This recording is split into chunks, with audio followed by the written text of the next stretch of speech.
Good afternoon, good afternoon, good afternoon. And let me do that again. Good afternoon, good afternoon, good afternoon. It is me, Maris, and we're here with episode 2 of Maris Keeps It Real. Because that's what we have to do in this world. We have to keep it real. And keeping it real is a really important task, especially when you're an intuitive. One of the things that I've learned is that you cannot sugarcoat anything at all as an intuitive and expect that person who's receiving that message to understand or to comprehend or to pull that information in and utilize it for this beautiful healing process. So today, last session, let's go back to last session, we were discussing the difference between being woke and awakened, and we're in this transition, collectively as a people. We're in this transition of being woke because we're getting drip fed, or we're given bits and pieces of information, to being awakened, to where we're taking this information and we're doing some kind of groovy things with it. Maybe we're taking this information and we're learning about it and we're trying to process it and digest it. And, and we still have some folks that are sound asleep and they're totally oblivious to anything that's outside of their bubble. And, and then there's those of us that are like wide awake, engaged. We're embracing the information, we're embracing the energy that's coming through, and we're learning how to think for ourselves and react for ourselves, not be a part of what they call the sheeple or the collective that are asleep with that. And then we have folks, don't forget that there's going to be people that are going to be totally believing that day-to-day mainstream media crank that they put out, just a bunch of garbage, disinformation. And so I like to read and watch a whole lot of different kind of news feeds to see what really people are thinking about and what do people really have to say about our current state of being and where we are in life and what we're doing in life. One of the funniest things that I always read, and I see it more on the conservative side, kind of in satire or in parody, and they'll make that comment, President Trump is orange man bad. And then some of the trending words I've seen for our president is bigot, racist, rapist, orange man bad. And I really that makes me laugh in very many ways, because prior to him entering into this election, 2015, 2016, everybody loved President Trump. Steven Tyler, Aerosmith, gets his picture with Melania and Donald, and I'm sure he was checking Melania out. I would be checking Melania out too. Al Sharpton, Jesse Jackson, all of these prominent figures. Oh, hell, he even went to Chelsea's wedding, for Pete's sake. So it's like all of these people flocked around him, and they just totally admired everything about him. They loved his money. They loved his resorts. They loved hobnobbing with them and rubbing some elbows there. And we think not social media, but in our media, from The Simpsons, Kurt Cobain, Rona Barrett. I was watching that never been released interview with Rona Barrett back, the 70s, 80s. I was like, everybody loved Trump. And even when he failed, everybody loved Trump. And people watched his TV show, and people wanted to be like Donald Trump. Or why would they have even tried to be The Apprentice if there wasn't something redeeming about this man that people dug? They just really totally love it. But what was interesting was that, people point out that he hobnobbed with them and that he went to these parties and etc. And I'm sure that he did. But do you realize that he was probably one of the only people there that was sober? So most of them were either doing drugs, drinking, whatever. popping little pills, doing a little ecstasy. Don't think Hollywood doesn't do that. Don't think politics don't do that. Don't think that we don't have that crap going on Capitol Hill, especially on your company time, taxpayer dollars. I'm sure there's several of them that are buzzed up when they show up for Congress. Prove me wrong. How about that? Prove me wrong.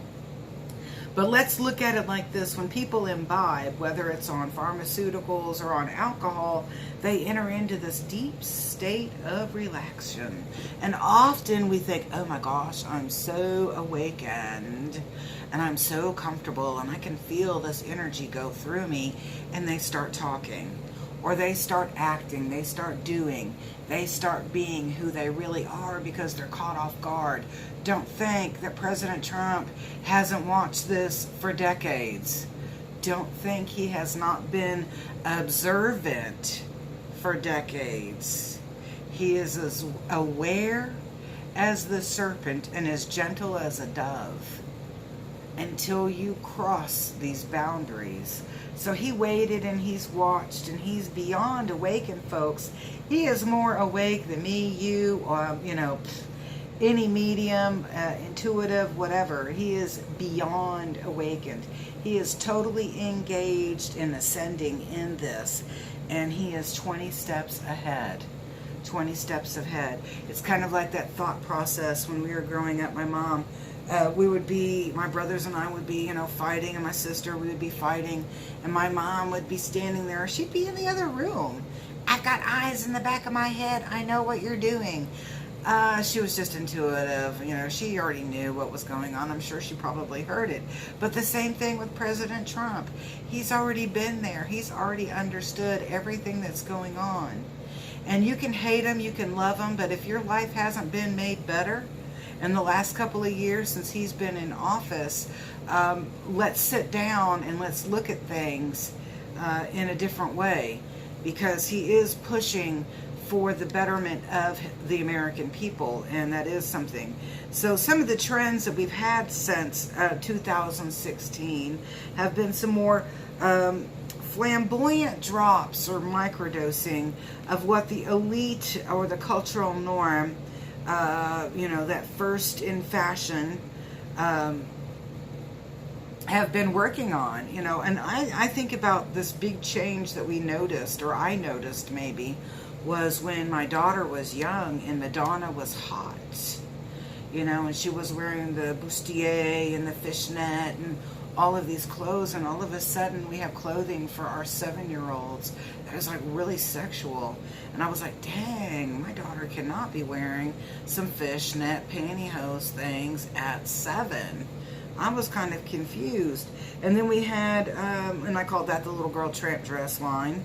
And then we had the booty shorts of the 2000s, where it would say booty on their butt of the little shorts, and our daughters would be wearing them, or maybe even some of the women would be wearing them. I don't know. I couldn't get myself into that, so that was a no can do. And I'm like, hey, let's keep it real, because what's happened is that even since 2016, we start seeing these trends in kids' clothing, and we are grooming these girls to be kittens. That's what we're doing. We are grooming these girls to be kittens, as in, I want you to think of MK Ultra and the programming and the Monarch program and the butterflies and the kittens.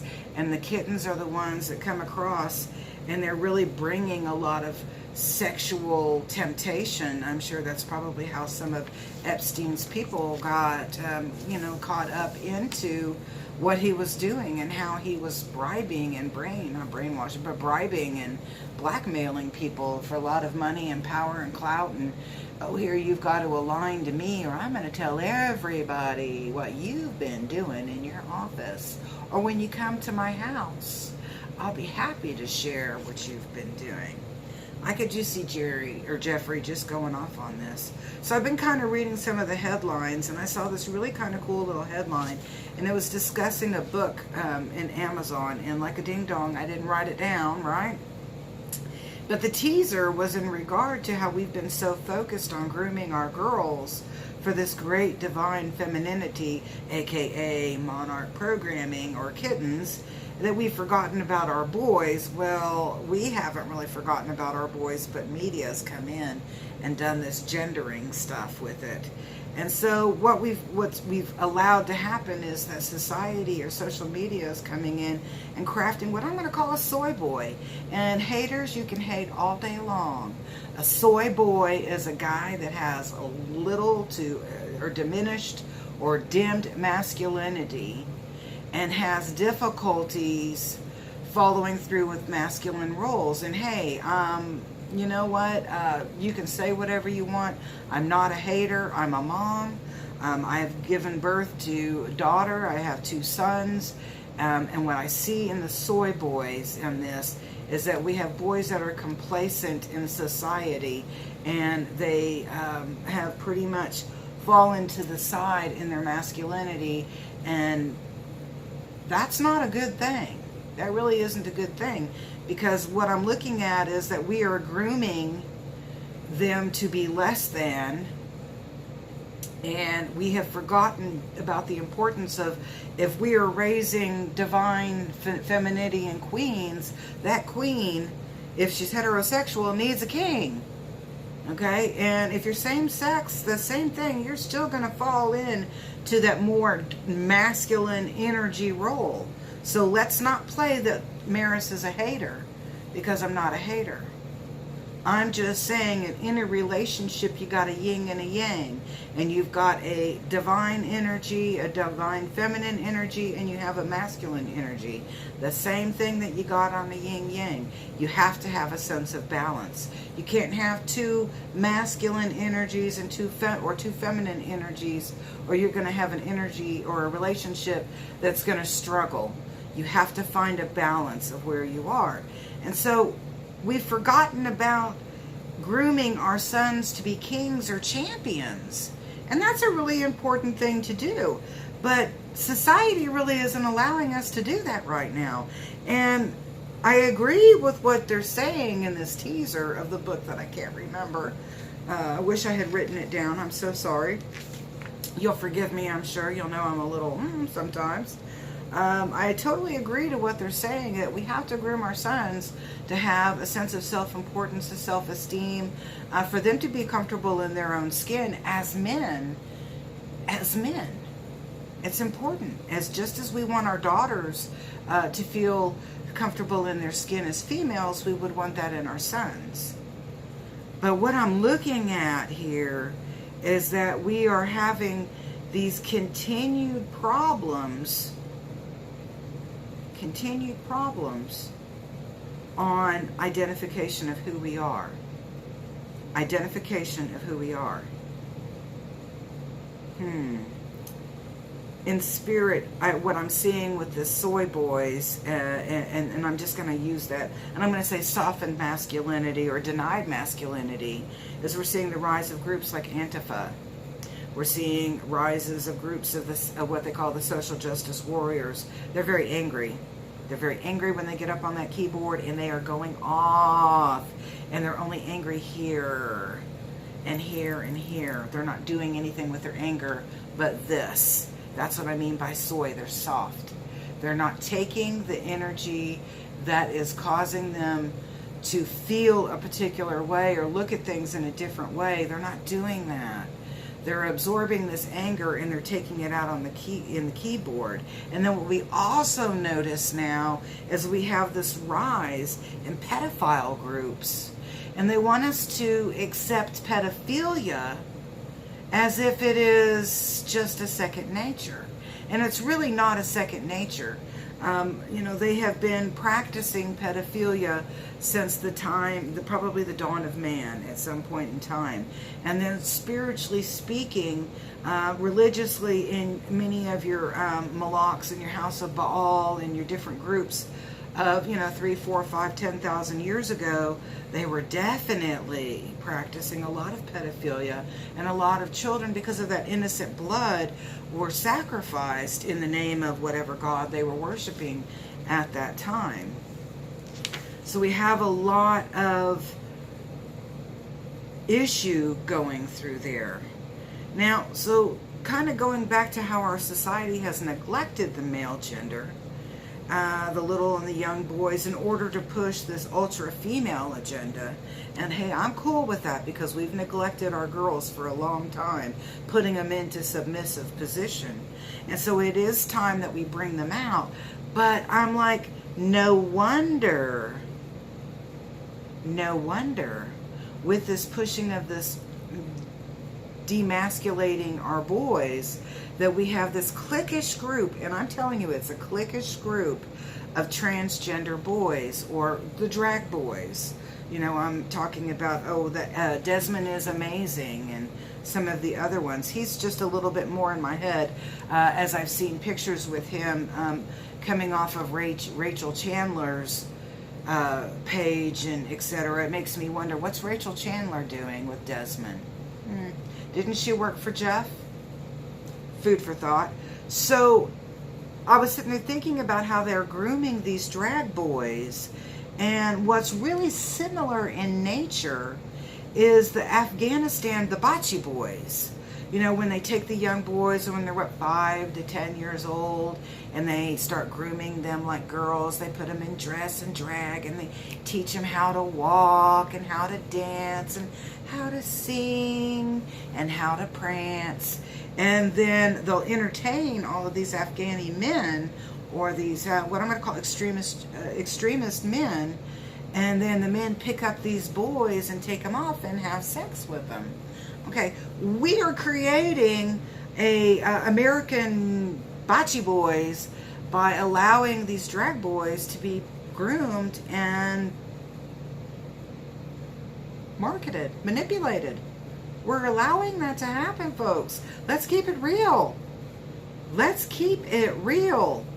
When children are placed in really adult-like situations, they do not grow up to be happy adults or healthy adults. They have a lot of emotional imbalances that they struggle with.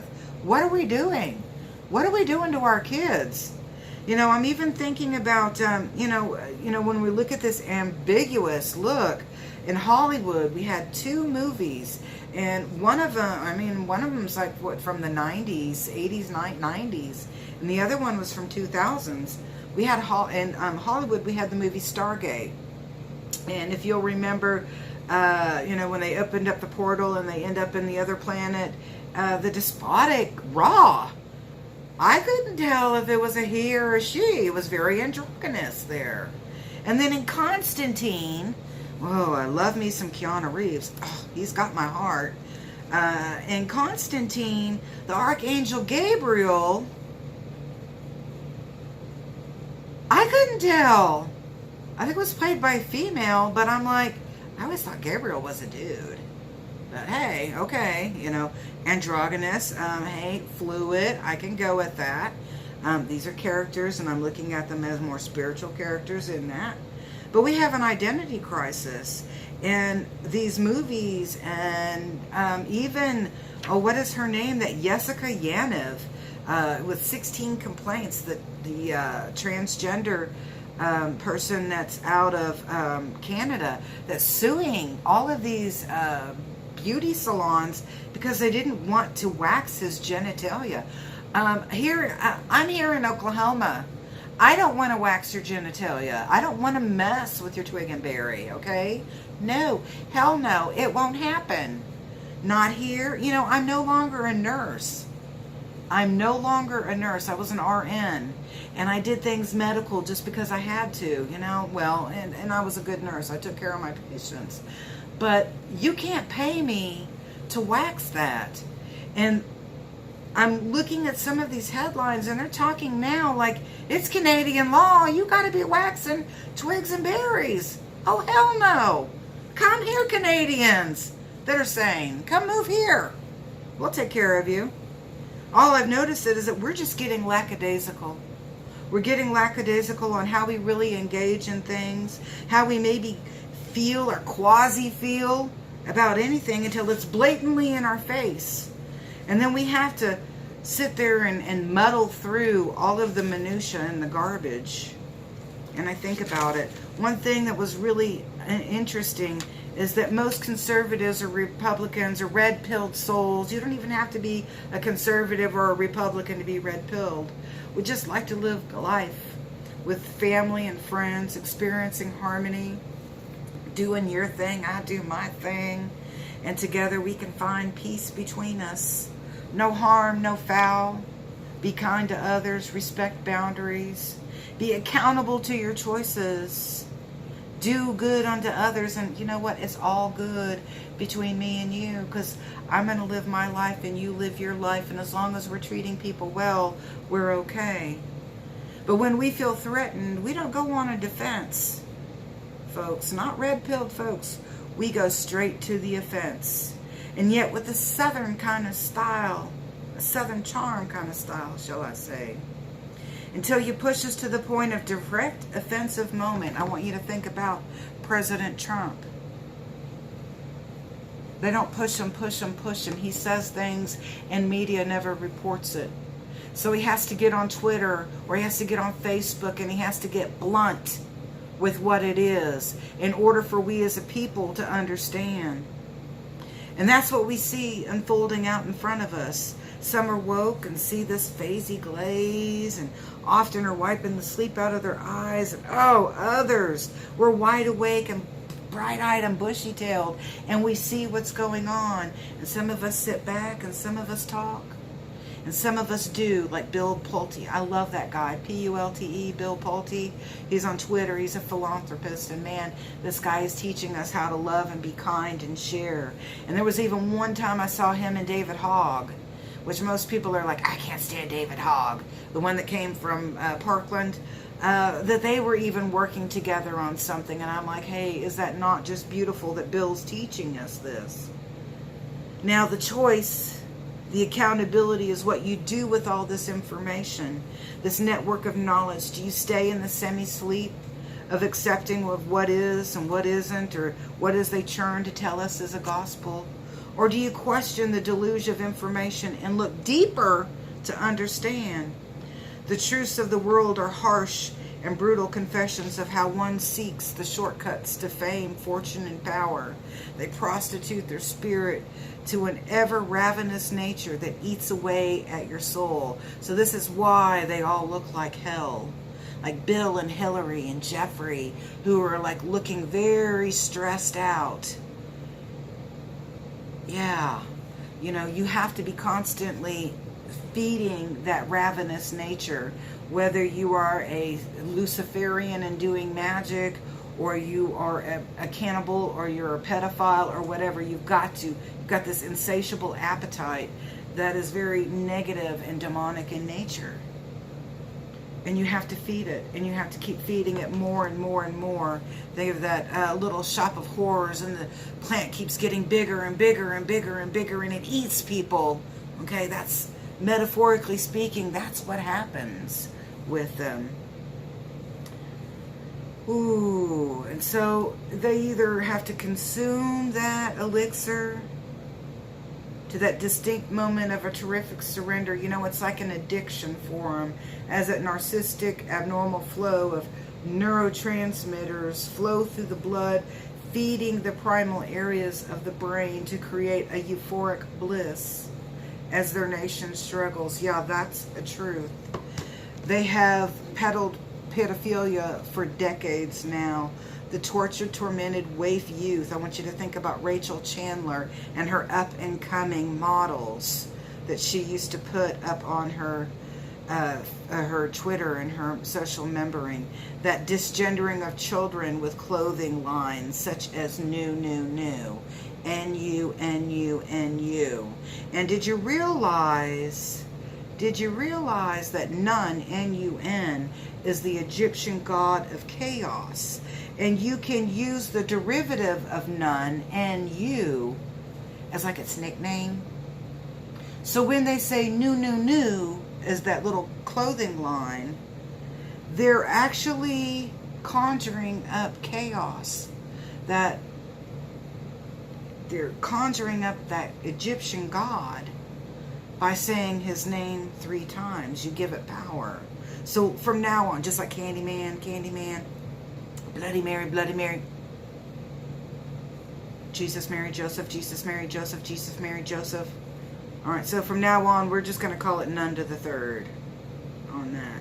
So pay attention to the trends that are in the news as we're getting little tidbits of even things such as necrophilia. Think of the medical examiner or the morgue, the examiner that was working the morgue in Las Vegas was selling cadavers for sexual favors. And he states that he has very high-ranking clients, even clients from Saudi Arabia. I want you to think of necrophilia and the child abuse as this is a very significant practice in extremist cultures, even the Islamic culture, as a way to defile your enemy. And then in satanic or Luciferian practices as well. Think of Malak and Baal. Nevertheless, we red-pilled have lived attempting to coexist with others. Attempting to coexist with others. Be good citizens. As long as our rights are respected and not violated and people are not hurt. Most of all, we've asked not to take advantage of what is weak and vulnerable. Our heart. But we must be living within our boundaries and rules and regulations that everybody follows. Harsh truths will be coming alive, and folks are real afraid of truths. Jeffrey Epstein and the Nexium Keith are only the tip of the iceberg of what's been happening for us, to us, around us. I thought it was funny when El Chapo was in court and he starts to get a little riled up. And he's actually kind of a dark energy hero in many ways, because he did try to help many of his people, especially some of them that are weak and vulnerable. But he's a pretty brutal guy. And, you know, and many of his victims, from the cartel to cartel, we take it granted, live by the gun, you're going to die by the gun. But damn, you know, he was pretty brutal. His people are pretty brutal. And we know that, you know, when you're living in this perpetual darkness, that, you know, you either go to prison or you die pretty early, somewhere in there. And at some point, there is a piper to pay. You got to pay the devil, man. You got to pay the devil. And when you're busted in this lifetime, you're going to have to pay the people. But what was really interesting was that he started to say that he wanted his money back from Hillary. That he wanted his money back from Nancy and Chuck, all of those folks up and down California. But he never mentioned he needed money back from Orange Man Bad. I thought that was kind of ironic. And now with Baltimore in the news, and we've only been woke to the decrepit DNC communities.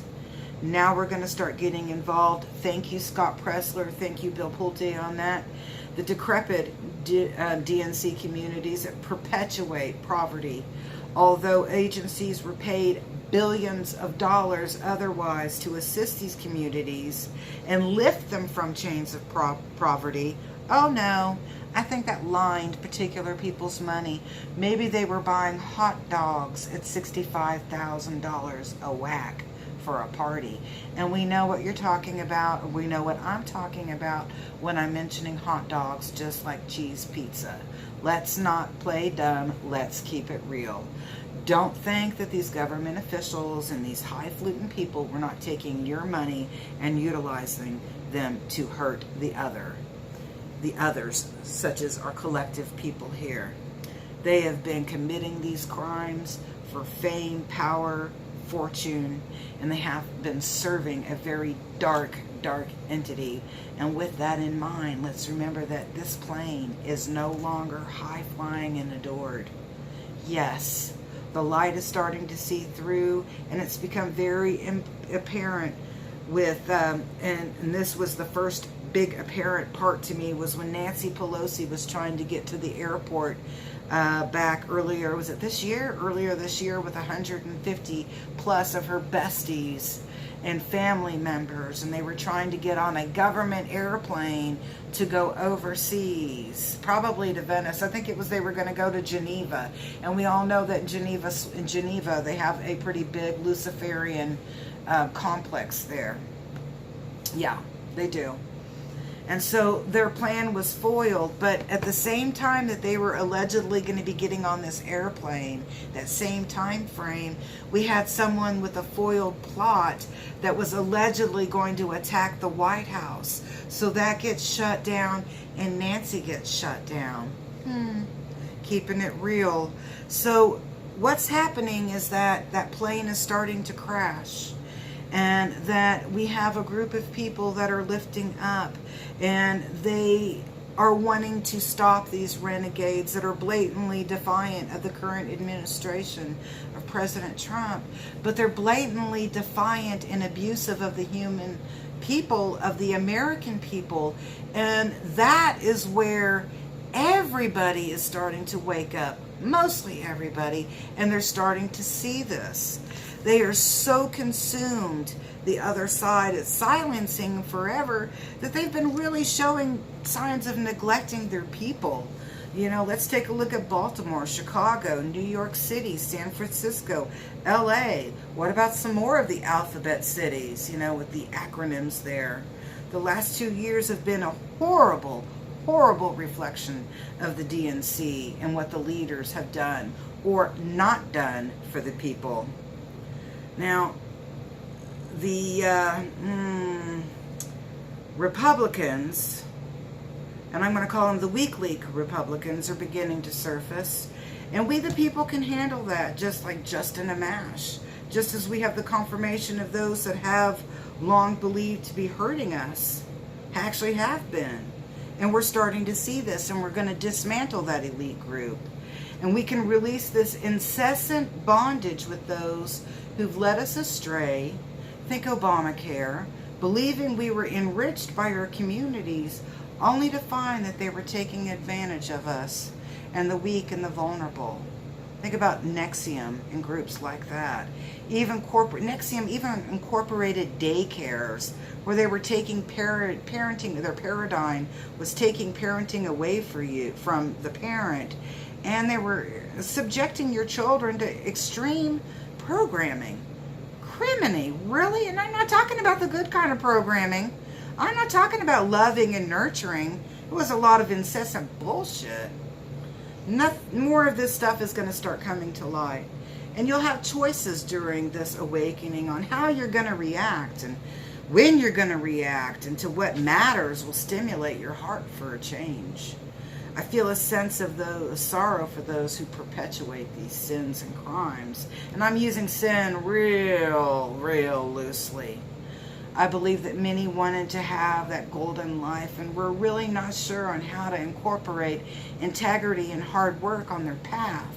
And they were easily bought. I mean, when you're hungry, you'll probably do a lot of different things. When you want to be on the silver screen, you probably would overlook a couple of things. It's always easier to pay that price for an instant fame and fortune, but it's difficult to maintain that level or even exceed it. As again, it's like an addiction. You've got to do more, kill more, be more, whatever, sacrifice more, do more magic. You're in a constant state. And if you followed any of my confessions, my videos or my audio cast and podcast on my confessions, I used to practice magic. You know, I'm going to just keep it real, and it's a bitch. I mean, you have to spend your whole day like calculating. It's like a drug addiction. I have a friend that was addicted to opiates, and my friend said to me one day, she said that you become a slave to your pills because you're counting to see how many pills you have to get through the day. And then if you don't have enough pills, you're on the hunt to get more. So the same thing, when you are practicing magic for something that is not rightfully yours, you're a slave to that magic. The same thing.